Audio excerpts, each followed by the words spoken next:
ଜଗନ୍ନାଥ। ଆଜିର ଭିଡ଼ିଓରେ ଆଜିର ଅନୁଚିନ୍ତା ସାଧୁବାଣୀ ଭାଗ 12 ରହିଛି। ତେଣୁ ଭିଡ଼ିଓଟିକୁ ସମ୍ପୂର୍ଣ୍ଣ ଦେଖନ୍ତୁ।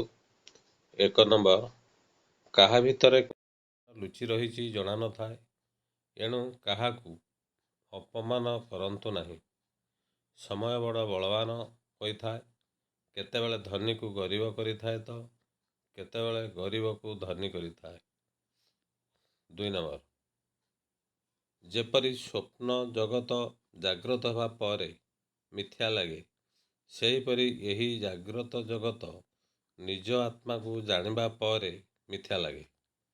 ଯେଉଁ ସତ୍ତାରୁ ଏହି ଜଗତ ନିର୍ମିତ ହୋଇଛି, ତାହାକୁ ଜାଣିଲେ ମନୁଷ୍ୟ ଜୀବନ ମୁକ୍ତ ହୋଇଯାଏ। 3 ନମ୍ବର, ଭଲ ଏବଂ ଭଲ କାମର ମାର୍ଗ କେବେ ଛାଡ଼ନ୍ତୁ ନାହିଁ, କାରଣ ଆପଣଙ୍କ ଅନୁପସ୍ଥିତିରେ ଲୋକମାନେ ସେହି ଜିନିଷକୁ ମନେ ରଖିଥିବେ। 4 ନମ୍ବର, ଯଦି ଆପଣ ଭାବୁଛନ୍ତି ସଂସାର ଖରାପ, ସବୁଠି କପଟ ଧୋକା ଅଛି, ତେବେ ଆମେ ନିଜେ ତ ଭଲ ହେବାକୁ ଚେଷ୍ଟା କରିପାରିବା। 5 ନମ୍ବର, ଯେତେବେଳେ ଜଣେ ନିଜର ଲୋକ ମିଛ ପରେ ମିଛ କହିଚାଲେ, ହେଲେ ସତଟା ଆମକୁ ଜଣାଥାଏ, ସେତେବେଳେ ହୃଦୟ ସହ ବିଶ୍ୱାସ ବି ମରିଯାଏ। ଏମିତି ଲୋକମାନଙ୍କ ଠାରୁ ଦୂରେଇ ରହିବା ଭଲ। 6 ନମ୍ବର, କେବେ ଖାଦ୍ୟ ଛାଡ଼ନ୍ତୁ ନାହିଁ କିମ୍ବା ଅଇଁଠାକୁ ସାଇତି ରଖନ୍ତୁ ନାହିଁ। ଏହା କଲେ ଲକ୍ଷ୍ମୀ କ୍ରୋଧିତ ହୁଅନ୍ତି। ଯେତିକି ଆବଶ୍ୟକ, ଯେତିକି ଖାଇବା କଥା ସେତିକି ଆଣନ୍ତୁ ଏବଂ ସବୁ ଖାଆନ୍ତୁ। ଯଦି ଖାଇ ନ ପାରିଲେ ପକାଇ ଦିଅନ୍ତୁ ପଛେ, କିନ୍ତୁ ଅଇଁଠାକୁ ସାଇତି ରଖିବା କଥା ନୁହେଁ।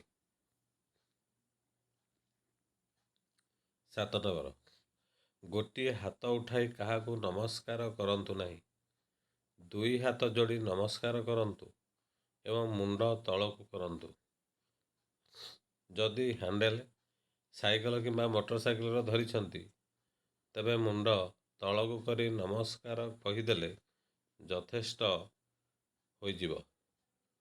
8 ନମ୍ବର, ପ୍ରତ୍ୟେକ ଦିନ ପିତାମାତା ଓ ଗୁରୁଜନମାନଙ୍କୁ ନମସ୍କାର କଲେ 4ଟି ଉପକାର ମିଳିଥାଏ। ସେଗୁଡ଼ିକ ହେଲା ଆୟୁଷ, ବିଦ୍ୟା, ବିଦ୍ୟା ଅର୍ଥ ଜ୍ଞାନ, ଯଶ ବା କୀର୍ତ୍ତି ଏବଂ ମନୋବଳ ଦୃଢ଼ ହେବା ସହିତ ମଙ୍ଗଳ ହୋଇଥାଏ। ଏଇଠି ଗୋଟେ ଶ୍ଲୋକ ରହିଛି, ଅଭିବାଦନଶୀଳସ୍ୟ ନିତ୍ୟ ବୃଦ୍ଧୋପସେବିନଃ ଚତ୍ୱାରି ତସ୍ୟ ବର୍ଦ୍ଧନ୍ତେ ଆୟୁର୍ବିଦ୍ୟା ଯଶବଳମ୍। ଅଭିବାଦନଶୀଳସ୍ୟ ନିତ୍ୟଂ ବୃଦ୍ଧୋପସେବିନଃ, ବୃଦ୍ଧ ଲୋକଙ୍କୁ, ପିତାମାତା, ଗୁରୁଜନଙ୍କୁ ଯଦି ପ୍ରତିଦିନ ପ୍ରଣାମ କରନ୍ତି ବା ନମସ୍କାର କରନ୍ତି, ତାହେଲେ 4ଟି ଉପକାର ମିଳିବ। ଚତ୍ୱାରି ତସ୍ୟ ବର୍ଦ୍ଧନ୍ତେ, ଚତ୍ୱାରି ବୋଇଲେ 4, ତସ୍ୟ ତାଙ୍କର, ବର୍ଦ୍ଧନ୍ତେ ବଢ଼େ, 4ଟି ଜିନିଷ ବଢ଼ିବ। କ'ଣ ବଢ଼ିବ ନା ଆୟୁର୍ବିଦ୍ୟା ଯଶବଳ।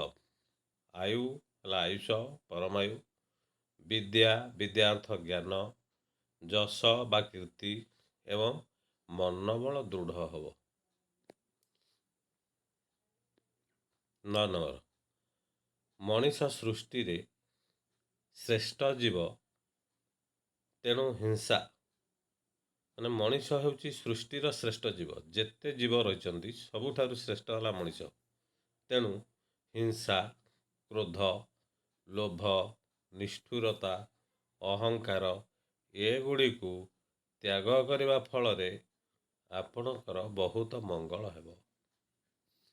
10 ନମ୍ବର, ଏ ଦୁନିଆରେ ସବୁ କିଛି ଅସ୍ଥାୟୀ, ତେଣୁ କିଛି ପାଇଗଲେ ବୋଲି ଗର୍ବ କରନ୍ତୁ ନାହିଁ, କାରଣ ଦିନେ ନା ଦିନେ ସବୁ କିଛି ହରାଇବାକୁ ପଡ଼ିଥାଏ।